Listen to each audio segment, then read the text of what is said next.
So I'm Camilla. I'm from the Rural Recovery Support Service with the New South Wales DPI. And today we are hearing from Kim Deans. And this is the third webinar in a webinar series. The other two will be available shortly. One is already available on YouTube, but we will send you all the links at the end of this. And ultimately, we are hoping to help you regroup and forge a new path after all of these natural disasters that have occurred.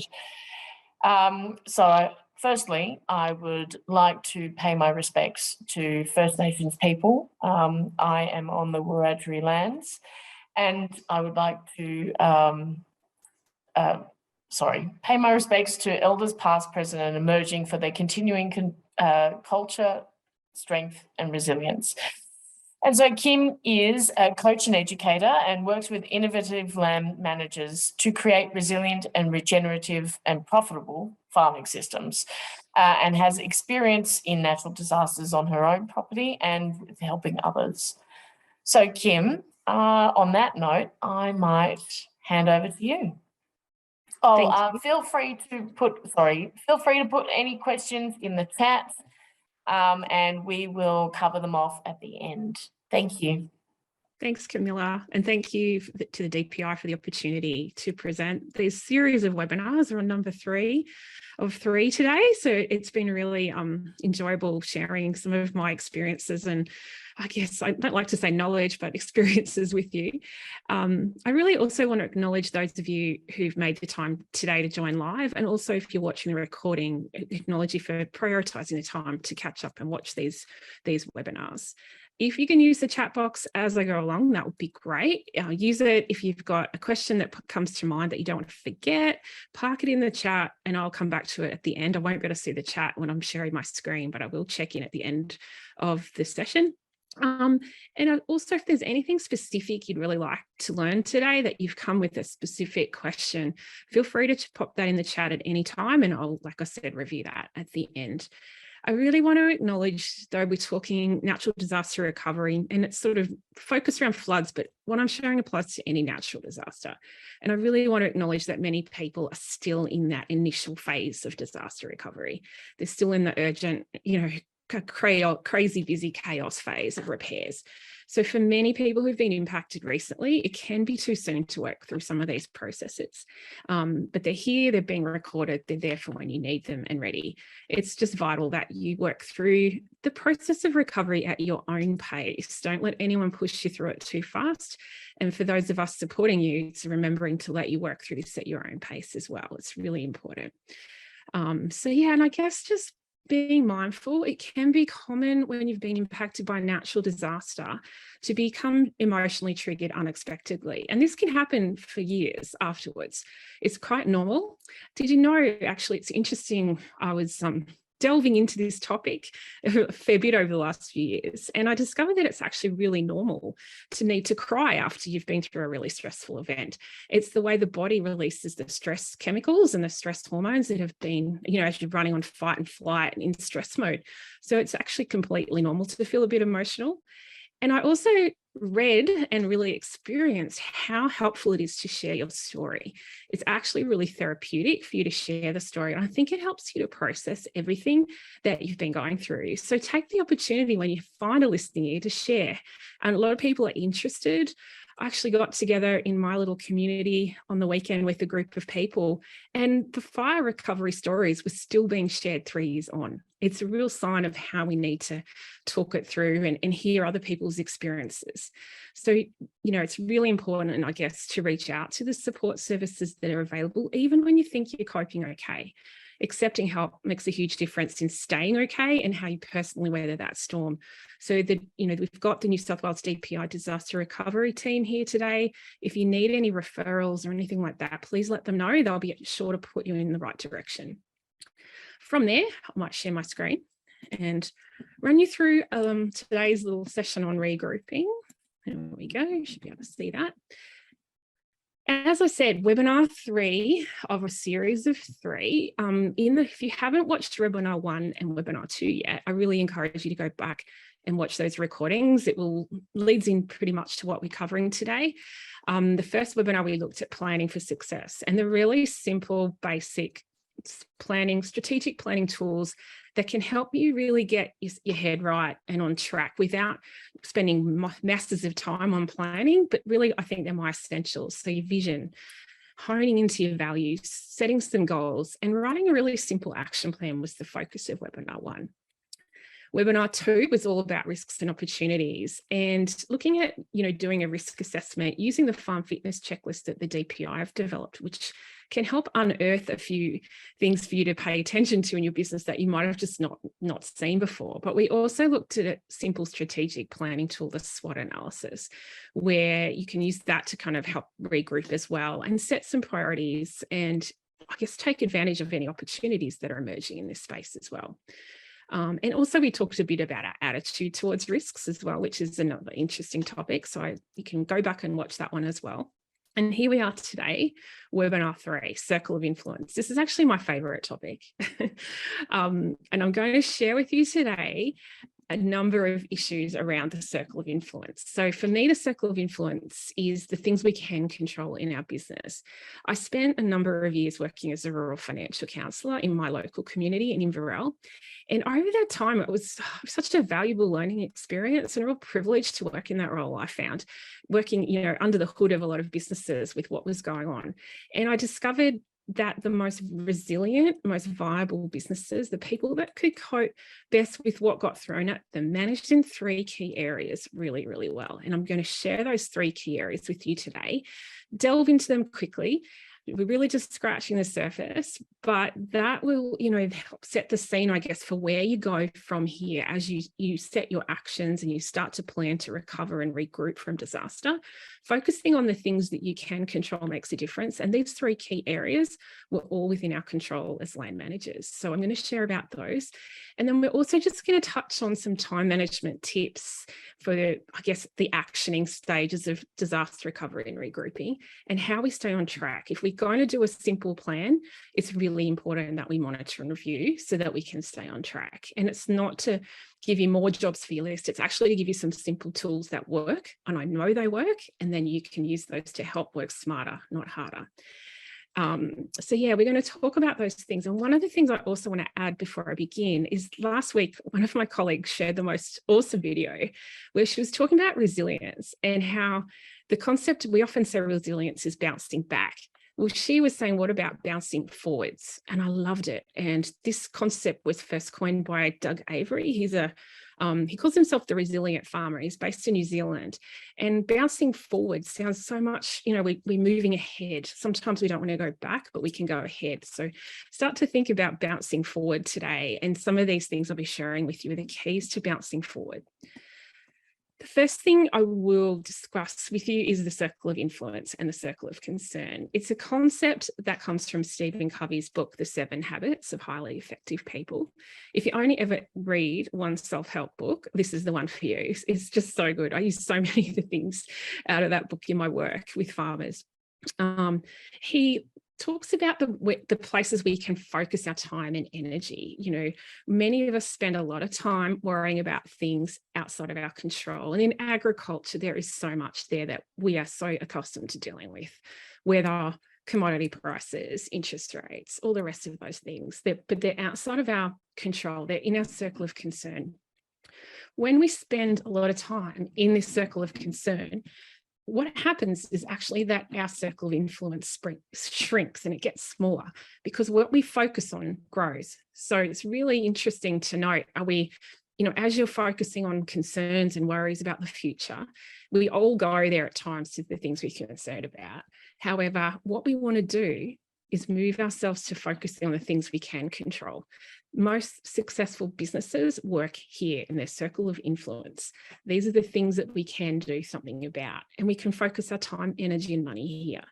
So, it helps us also be more proactive and I guess, be more successful in our businesses in general, but particularly when we're in an overwhelm, following a disaster, it can help keep us on track because even the disaster itself has been out of our control. So it's really helpful to come back to the things we can do something about.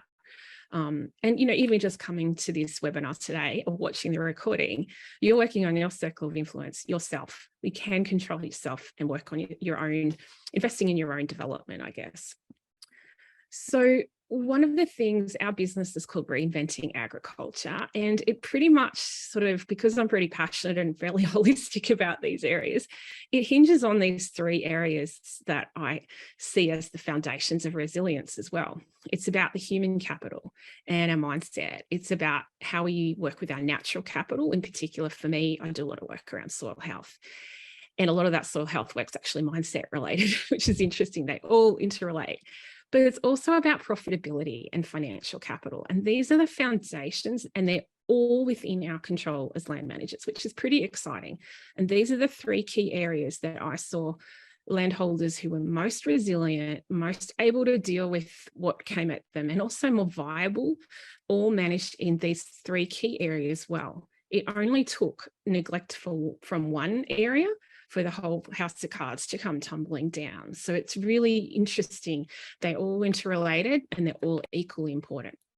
So I guess what we're going to do today, I want to share a little bit about those three areas and what I see as my three keys within each of the three keys, I guess, three priority areas. There's so many aspects to all of them, as I'm sure you're aware.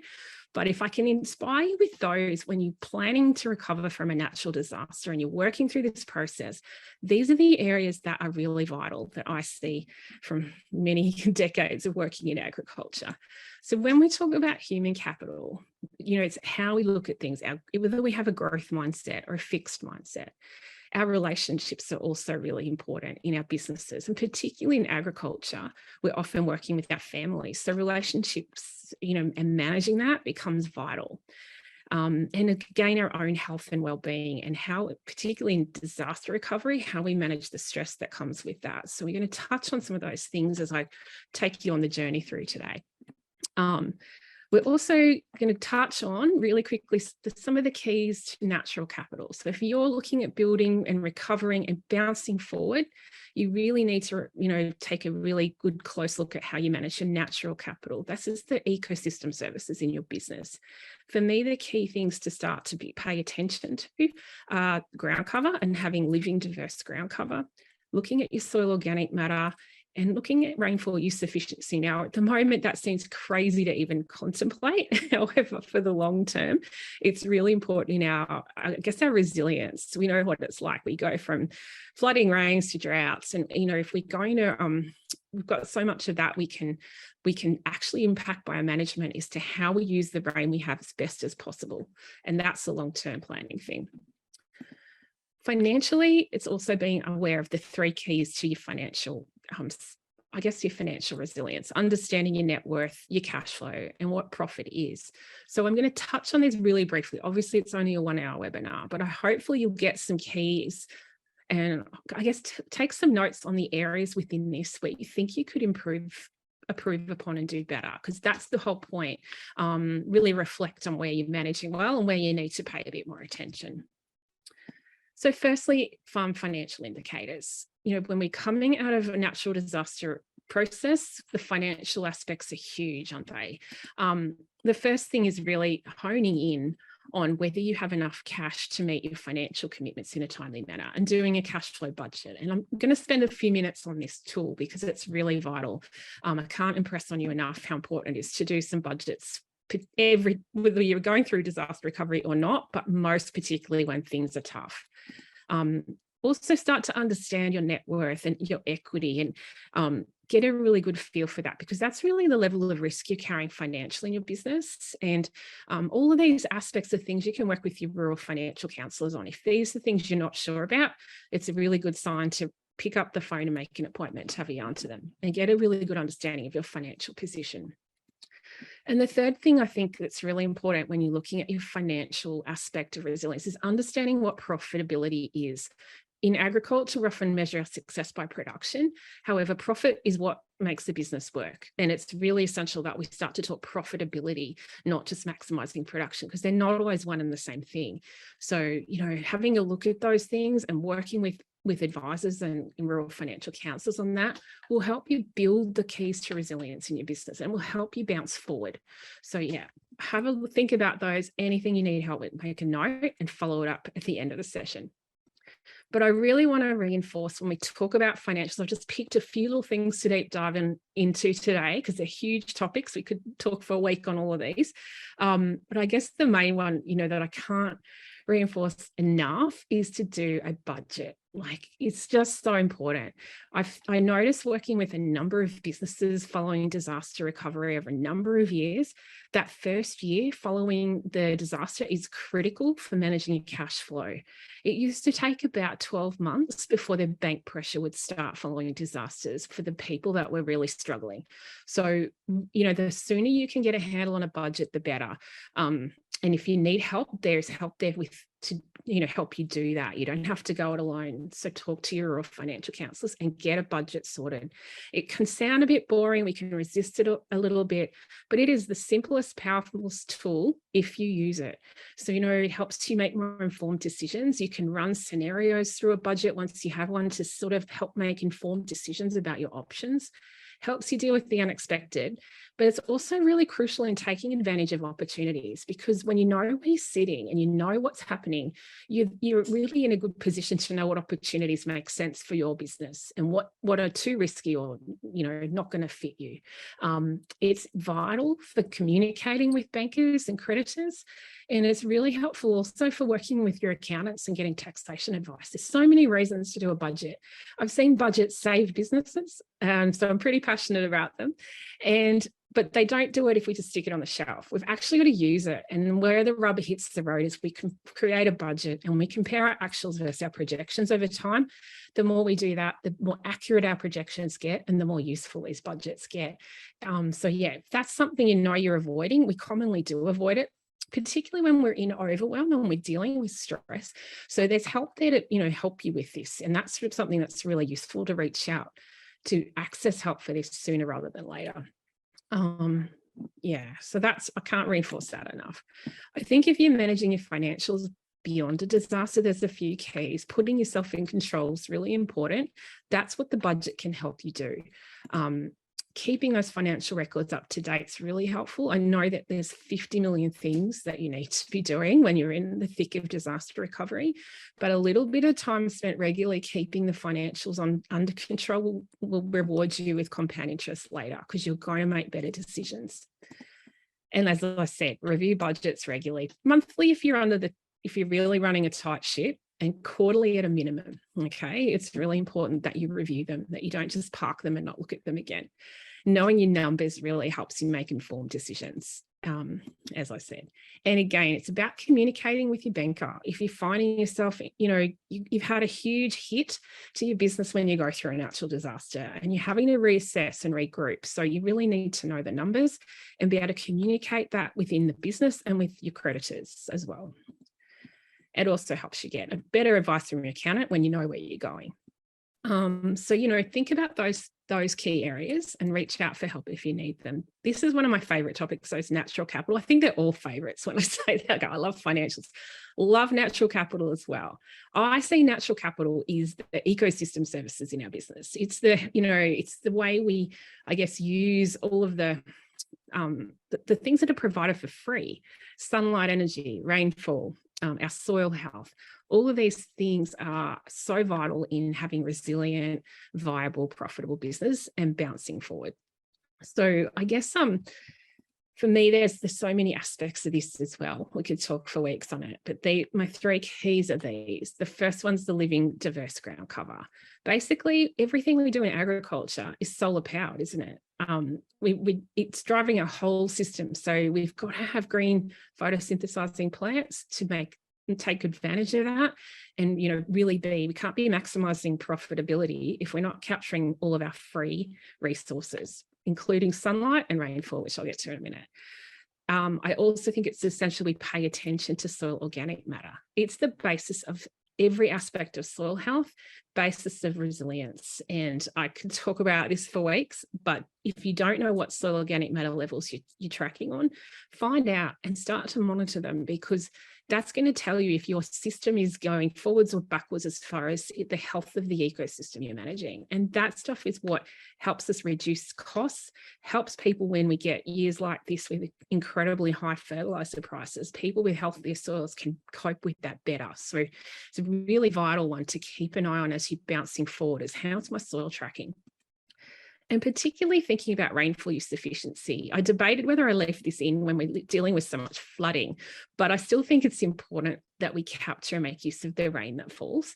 When things will dry out, these things at the moment, it's so wet everywhere. We're all walking around gumboots constantly, but we always know that things do change, don't they? So I guess think about that. And factor it into the long term. It might not be a high priority right at this minute, but it's something to be aware of for the long haul. So if you think about those, think about firstly, am I capturing solar energy in my system? And that might seem a bit wacky to say, what am I doing? The sun is shining, am I not just capturing it? But you need to have green growing plants. So if you're grazing livestock, paying attention to your grazing management is how you manage your capture of solar energy. When we're cropping, it's also part of that whole system of, are we capturing solar energy with our cropping? Are we having, diversity in our cropping systems? How do we manage this? Because basically that's how we maintain our soil health. We capture solar energy, we rebuild soil carbon and soil health. So this is the foundation of all of our natural capital. It's actually the foundation of rainfall use efficiency as well. Just by the miracle of photosynthesis is how this happens. And I guess thinking about, if we're thinking about rainfall use efficiency and how that's driven by solar energy, it's going to restore our soil carbon reserves, our soil organic matter. 1% of soil carbon stores 144,000 litres of water per hectare as a sponge in the soil. So, there's that when things do dry out, we're going to retain more of this amazing moisture we've got now for longer. That's why we need to think about it. And I guess, if we think about rainfall use efficiency, we always know how much rain we've had, but do we know how much we're actually using to actually produce products? Like how many kilos of beef per millimetre of rain are we actually producing? That could be a really useful measure for us to start to look at going forward if we're going to be resilient and bouncing forward in our business. So yeah, thinking about those aspects is really crucial. If we think about our human capital, I call it human capital because I want to acknowledge the fact that in our businesses, the human component is so essential. And without us, we wouldn't have a business. So, we're the ones making the decisions. We've got to treat ourselves and value ourselves as a really important resource in our business. The essentials here are our own health and well-being, particularly when we're looking at disaster recovery. How are we dealing with stress? How are we coping? How well are we to carry out the workload we have in front of us? Also, our relationships, these are hard to measure, really hard to measure, but that doesn't make them any less important. They're actually crucial, aren't they? So, the relationships within our business and the relationships our business exists within are vital. We, see so many farm exits because of relationship breakdown, but yet we don't often talk about it. And I'll always throw the cat amongst the pigeons and say, consider that as part of bouncing forwards. And if that's something that needs to improve, there's help you can get to work on these things, and we can always work on our own sort of communication skills as well. There's always those options. The third one is one I'm going to delve into today, and that's growth mindset. And the way we look at things, how do we approach our challenges? How do we bounce forward after disaster? It all comes down to our ability to, see opportunities and question into things. So mindset's not something you can just fix. It's a process, and we're always in a bit of a flow with our mindset. We can even, we can think we have a growth mindset, but we can slip back into a very fixed mindset at times of stress, particularly when disaster recovery hits, because we just don't have the bandwidth to think creatively or question into things. But, it's really about, we can't change what's happened, but we can change how we react to it. That's where our mindset comes in. It determines whether we're going to limit ourselves or whether we're going to be open to opportunities as well. So, there's different ways you can attack it. And I explore a growth mindset and a fixed mindset, not judging them, but being aware we all have aspects of both within us. When we're operating in a growth mindset, we are more free in our thoughts and processes. We are probably more open to questioning, I guess, and we're open to doing things differently. When we're in a fixed mindset, we become more limited by our beliefs and our thoughts.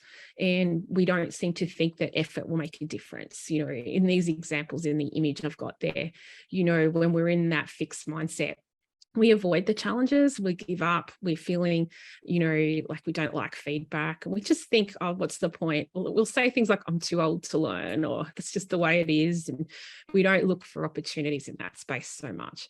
When we're in a growth mindset, we probably are more likely to, you know, embrace the challenge. We'll find inspiration to do things differently. We'll ask people for feedback on what we're up to, for their perspective on what we're doing. And I guess, you know, just look for people who will challenge us more. We embrace those challenges more. And really, when I start to reflect on this, I could see how a growth mindset really helps build our resilience, where when we stay stuck in a fixed mindset, we become resistant. Now, we're not ever going to arrive at completely resilient and or stay stuck as completely resistant. I think we all have aspects of both in our mindset. And again, when we're stressed, we can often flip back into fixed, more resistant ways because we've got so much on our plate. We just don't have what I call the bandwidth to think creatively or differently. So, you know, that's about being self-compassionate and acknowledging we all can vacillate between these two states. So, but, you know, there's things we can do to kind of foster a growth mindset. And those are the things that you can think about when you're bouncing forward, okay? These are the things within our control. We can think about the story we're telling ourselves. And we can start to be more conscious of that. Sometimes having people around us who question us can help us access that and start to see. So common, I guess, when I work with farmers, or you'll sort of present something, or you'll go to a field day and we'll see something working really well. And then you'll hear the comments, oh, but that won't work at my place. And I'll often say, well, what story you can tell differently is you can start to ask a question. How could this concept work at my place? Rather than that won't, because we know there's no copy and paste in farming. You know, everyone's context is different. But asking a question, how could this work, is a growth mindset. Saying it won't work is when we're fixed. And we can all find ourselves, we've all done it. So being mindful of that. The other thing is seeing learning goals. So instead of saying, you know, I want to lose weight, I want to lose 10 kilos, for example, you'll say, I want to eat healthy every day this week. That's a learning goal. It's starting to see that process as being just as important as the outcome. I guess that's where you become more growth oriented. So start to think about the types of goals, and are they more about good habits than a specific outcome, because the good habits will give you that outcome over time. And I guess starting to learn, I don't always see that there is a failure. I think we only fail when we fail to learn. So when things don't go well, we've always got a learning opportunity, and we've always got them constantly, don't we? There's always things we can do better. And just constantly aim for continuous improvement. If you don't get where you want to get straight away, if you're improving, that's all that counts, really. So I think those are the things, isn't it? Just keep on going, aiming for improvement and being flexible. Like when we're fixed, obviously we become unflexible, and we've all got issues where we can be very fixed. And I'm thinking of myself and when I get really fixed. And sometimes I think the last few years with all of the COVID restrictions have taught us all to be a lot more flexible. And, you know, but being consistent, yet being able to move as things change and grow, helps keep you in a growth mindset. But if we're going to do all this, like we've got all these jobs on our job list when we're recovering from disasters, it's really important, I think, just to focus on, if we're thinking about the things within our circle of influence, on all those factors that I've just covered but how we then implement it. I can tell you all these things are important. You've got to prioritize, and you've got to work on the most important things for you at this time. The foundation of this is crucial all the time, but no more crucial than when we're under the pump in a disaster recovery situation, when every single thing's urgent and important. So it's really about how can we be the most effective we can be in this process, and that's up to you. So I thought I'd share, and I'd throw into this circle of influence, a little bit about time management. We're only just scratching the surface of a huge topic, but it's a really big key. And I guess that bouncing forward is how we then become more effective in our business at a time like this. One of the things that I like to use when I'm thinking about time management also comes from Stephen Covey, and it's this matrix of how we use our time. There's 4 ways we can spend our time. The one is quadrant 1 is that urgent and important quadrant. And that's where we are a lot of the time. Everything's immediate, everything's urgent. When we're recovering from a disaster, we're sitting in here. It's all a crisis. It's all needing to be done yesterday kind of thing. And that goes on for quite a while after that initial impact. The other places we can spend our time in our business are the things that are important, but they're not urgent. These are the long-term business planning, business strategy type activities. The budget I was talking about before, the regrouping plan that you're able to work through in the template I've provided you is actually, it's not urgent, but it's really important because it helps you be more effective with what you're doing, and it helps keep you on track to bounce forward. So yeah, that's where we often, that's another area we need to be working on, but it's not urgent and it often gets put off. In these 2 last quadrants, quadrant 3 and the next one, quadrant 4, they're not important. There are things that are not important that actually become urgent, and they're often distractions, interruptions, just things that probably don't contribute to us getting where we want to go. There's always a level of that, and you can't always tell sometimes until you're in it whether it was useful or not. But I guess being more conscious of where you're spending your time and prioritizing can help keep you out of the things that are distracting you from what you need to be doing. And the last quadrant is quadrant 4. It's not urgent and it's not important, and it just wastes your time. So we really want to stay out of there if we can, and being more conscious of the ways we fill our time. I have no doubt for those of you who are dealing with natural disaster recovery, the not important stuff's probably not at all on your radar right now.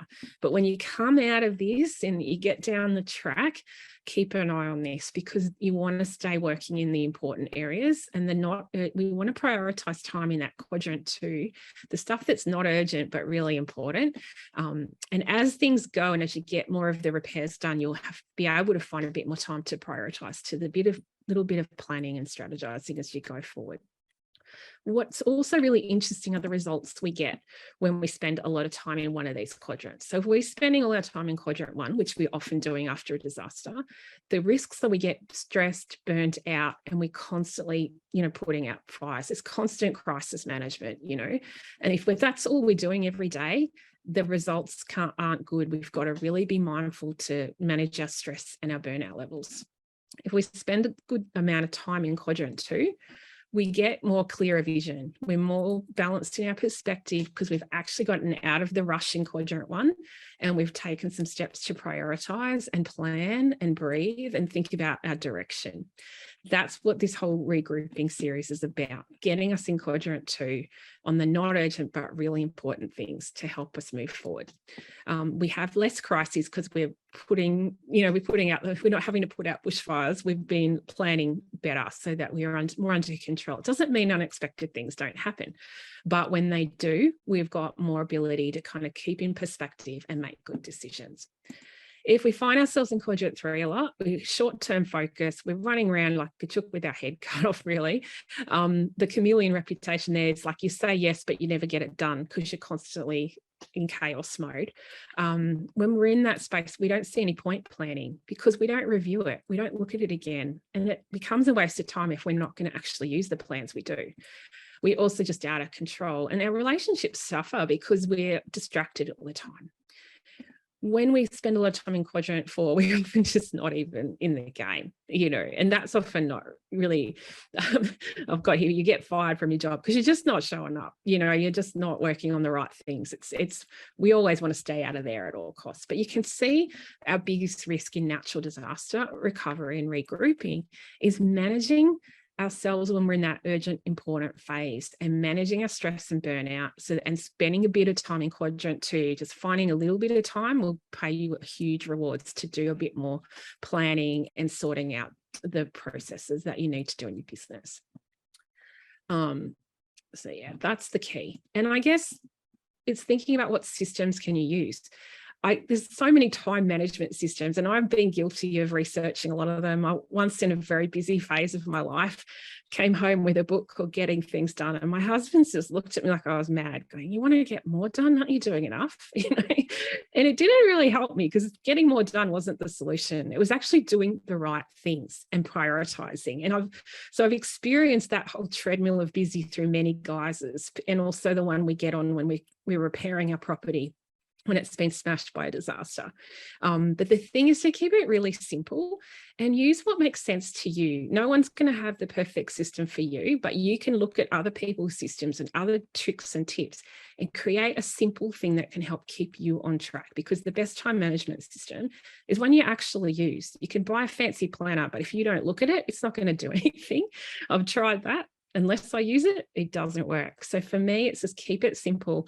Fit it to your own style of how you want to be organizing yourself, but keep a track of your time and see what you're doing. If you're starting to think, I really need to manage my time better, start to notice what you're doing with your time. Clearly prioritize your activities. And I'll go into this a little bit more in a minute, but prioritizing is the key. It's just getting the right things done. I find having really, regular little business planning meetings in your business really helps. I find a weekly plan that I create every Friday afternoon for the week ahead. I put 3 priorities for the week, more than enough. It keeps you focused on the right things.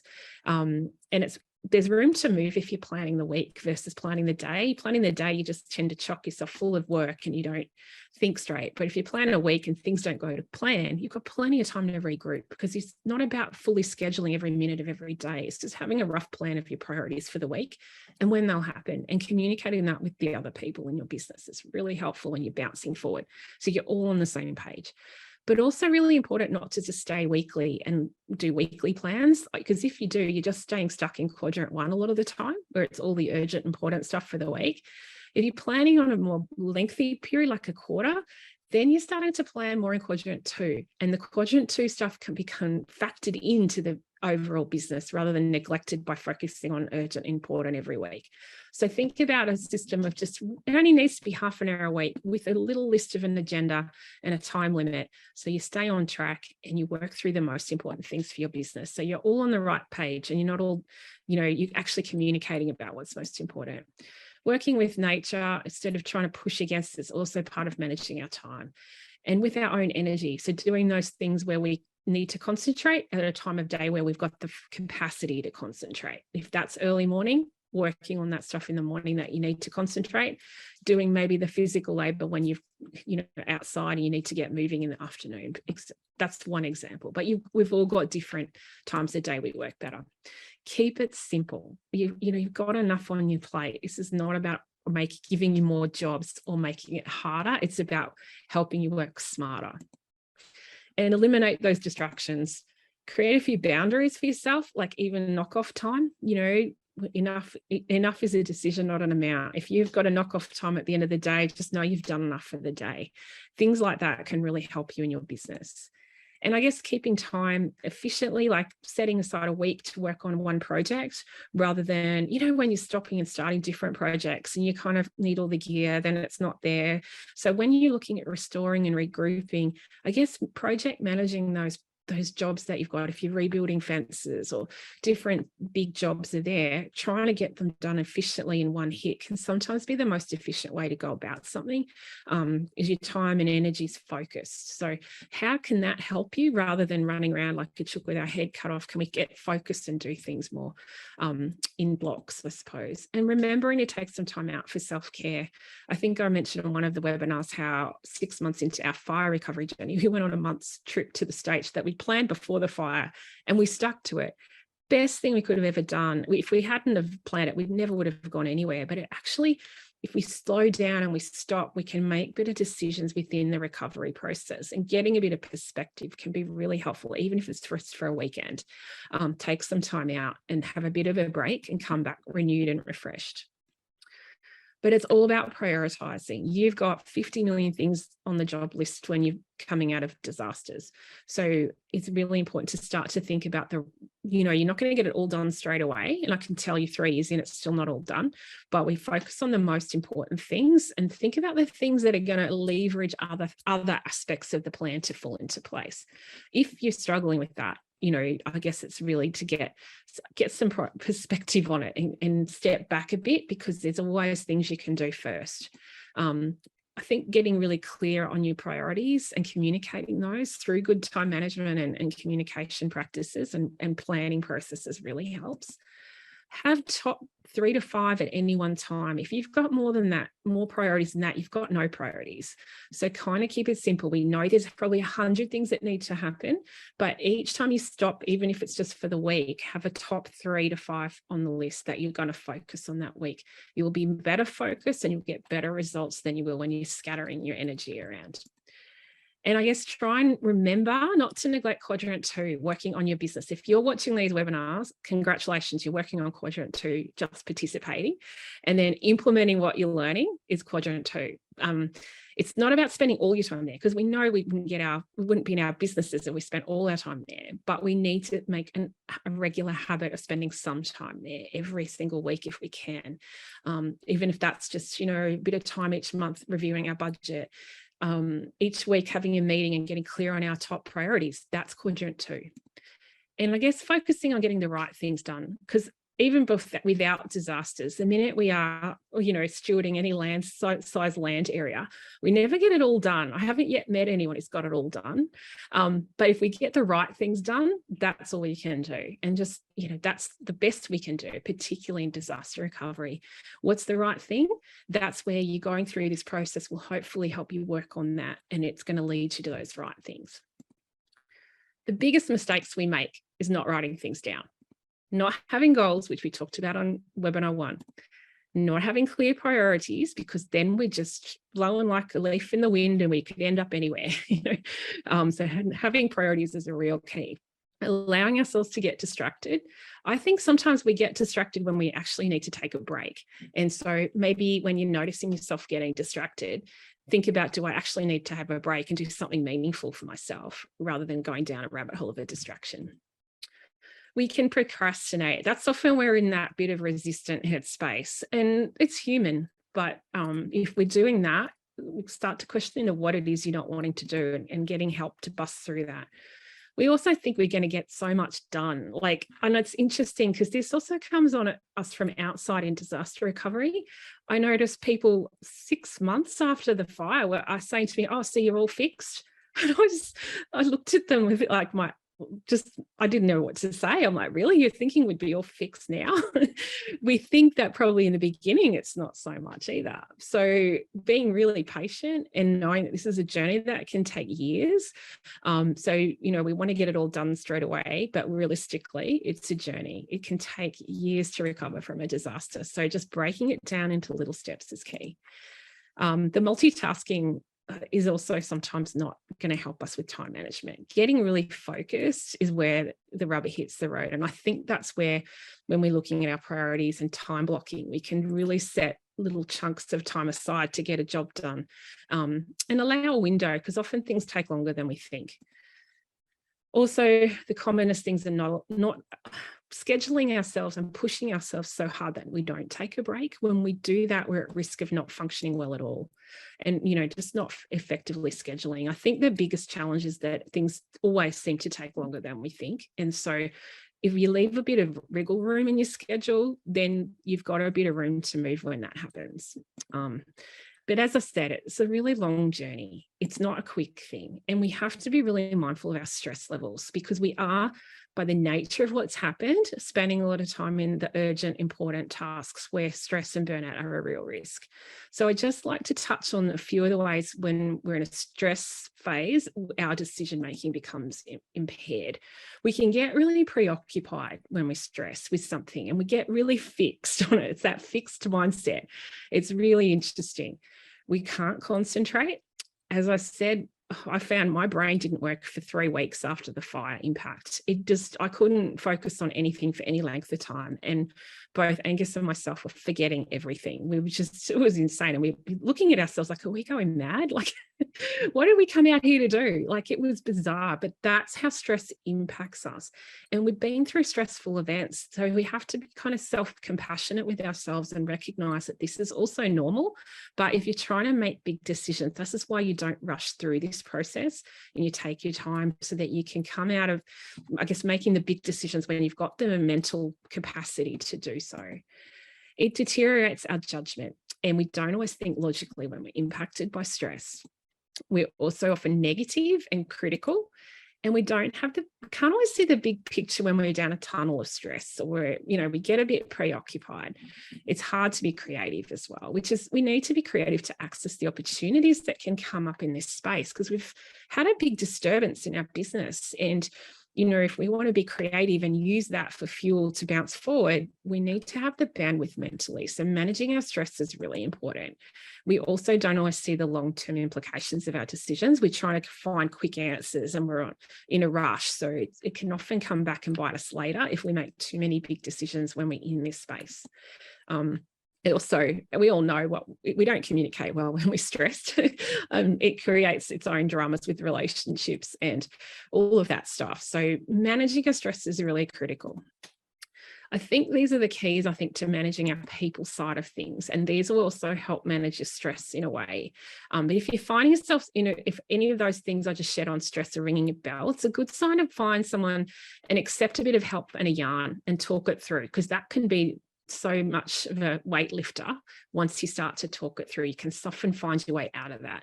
But it's really important to have simple plans in writing. Try and maintain a positive attitude. It's not to pretend you're okay when you're not, but, kind of looking at your mindset and what you can do. Getting information, managing your stress levels as best that you can, using the support networks that are available, and looking after each other. We're often really good at looking out for others, but it's also important that we accept that other people want to look after us too. And that's that whole bit about accepting help. This is the hardest thing when disasters hit. And I know how much we struggled with this as well. But when we don't accept help, we're not letting someone else have the benefit of giving that help and giving to us. So, it's really important that that cycle goes around. And I always say, if we accept help, we can always pay it forward later and help someone else later. But I think it is really important to be in a good mental state. If you're not, there's help there to get you there. And it's a sign that you need to sort of take stock and pause, because you've got a lot of big decisions to make in managing your land. What are you doing with livestock? You want to, manage all of that well. So it's really important to prioritize the people care and to take small breaks, even if you can only manage a weekend. Like I said, it's really good to get away and get a bit of perspective. I think you actually do need to go away. You can't not just sit and look at the jobs that aren't getting done and actually relax, has been my experience. So think about how you do all of those things. But I really want to just highlight burnout. Like, we really got to think about that, because that is the real risk when we're in a natural disaster recovery phase. It's a gradual process that, when we're in stress for a long period of time, can sneak up on us, and we become a bit detached, we get confused, we get a bit cynical, and we're often just really tired. Just, you'll start to notice probably the physical signs of that no energy, fatigue. There's also emotional signs as well. And it's just really important to manage your stress so you don't get to this point. And if you are in this point, to seek help, because there's so much help out there with this. If you're starting to get tired, cranky, you're really critical of yourself, you're in overwhelm and you're not coming out of that overwhelm, you're getting any kind of niggling health issues, or not able to sleep, or feeling really negative, those are early warning signs of burnout. So it's really important to act early and take a break and get the support you need to avoid that. We know our landscapes have taken a hammering, but we need to make sure we don't too. We'll just take a breath for a minute before I touch on the last little key area, which is really about measuring, managing, and improving. So if you're going to look at any kind of regrouping plan, and if you're going to work through the template I've provided you to do a really simple plan, it's really important that you you monitor how you're going. It's your early warning system. Are you going forwards or backwards? We're talking about the things we can see if we're going to measure them, but there's a lot of stuff in our systems that's just equally as important, that's harder to measure, such as that human side of our system. But think about what you're going to look at. What does success look like to you? And there's a space in the workbook to look at that. Think about what sort of things you're going to monitor as you go forward and how often you're going to monitor them. So for example, you might do a budget and monitor that monthly, and there's the space for you to record some of these things there. Quarterly, a bit of an overview of the plan that you're working on. So to keep making sure you're doing a bit of the work on the strategy and the direction to keep you focused. So think about what you're going to look at. You really monitor so that you pick things up early if you're going in the wrong direction. Because there's no point spending time planning if we don't use that plan. It's a living, working document.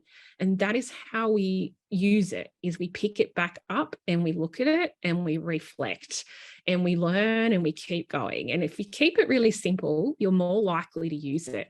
I think a really simple basic plan that you actually review regularly is way more powerful than one you never look at. So that's probably, I might wrap up the presentation there. And I just encourage you, I guess, to think about how you best support yourself, how you best manage your time, and how you best set some benchmarks so you'll know when you're on track and whether you're getting where you need to go. So I might just look in the chat box, and if anyone's got anything you'd like to highlight on the team there, let me know. A few comments on budgeting, the favorite topic. I often say budgeting is a bit like dieting. We all know we should do it, but we don't. We kind of cringe at the thought. Yeah, and our farms running on, what energies are our farms running on? At the basis level, they're all running on solar energy, because that's what fuels our systems, isn't it? Thinking about that. And what can we do to help change to a growth mindset? It's a great question, Shannon. I hope I gave some tips in there on that.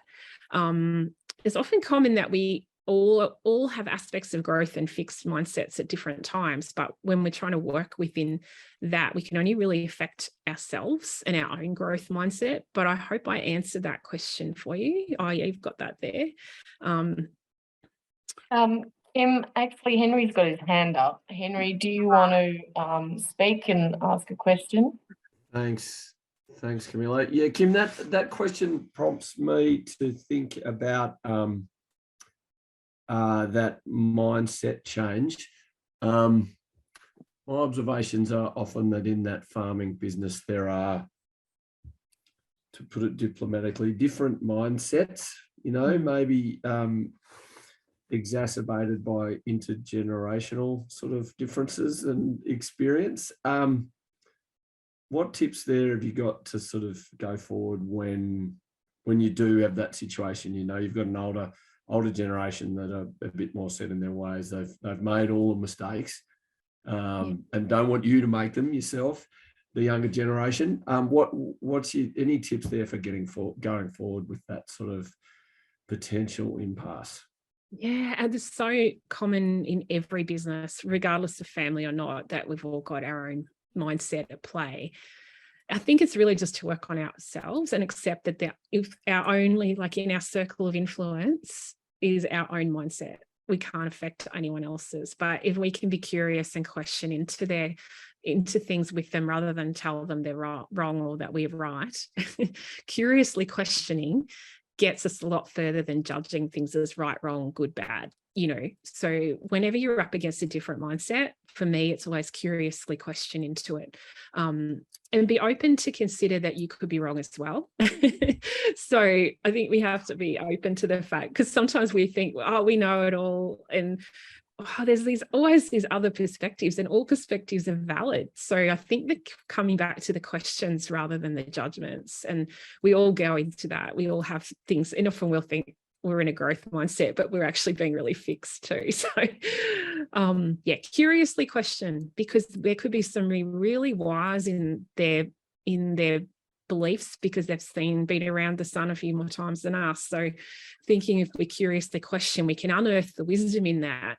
And we can then maybe get, if they felt their opinions valued, they might become more open to consider another point of view. But if we push the right wrong, we'll often just shut it down. So that would be my best advice on it. Yeah, cool. Thanks, Kim. Stay curious. Yeah, always. And Claire has written a note here saying, can you put the DPI tool that you spoke of at the start of the presentation in the chat? Claire, we might send it out in an email if that's okay. I'm assuming that's the farm fitness checklist. Is that correct? Yeah, okay. So we might send you all the links for all the recordings, so you've got those, and we'll resend the workbook out that Kim sent out. No problems, Claire. And the farm fitness checklist. We also have a cash flow document and a business plan that we're running with the Farm Business Resilience Program, which is a sister program to the Rural Recovery Support Service. So we'll send you all those resources, and they will also be located on the newly found Drought Hub page that has just been rebranded. So yeah, absolutely, we will do that. So any other comments or questions before we wrap this up? I think we're bang on 12 o'clock, which is remarkable. If there's nothing from anyone else, we might say goodbye. So thank you so much for attending all three. Thanks, Claire. We try to be on time sometimes. Yeah. We thank you so much. We'll call it there. Thank you, Kim, for all your time for the past 3 webinars. It's been invaluable having your firsthand experience through natural disasters, but also just being able to give that advice and kindness and thoughts. Also, final comment, if any of this has raised anything heartfelt and traumatic for you, please feel free to reach out to Beyond Blue or Lifeline. You're not alone in this. And we can always provide Kim's details if you need some further assistance moving forward. So thank you so much. Thank you for the opportunity to share. I appreciate it.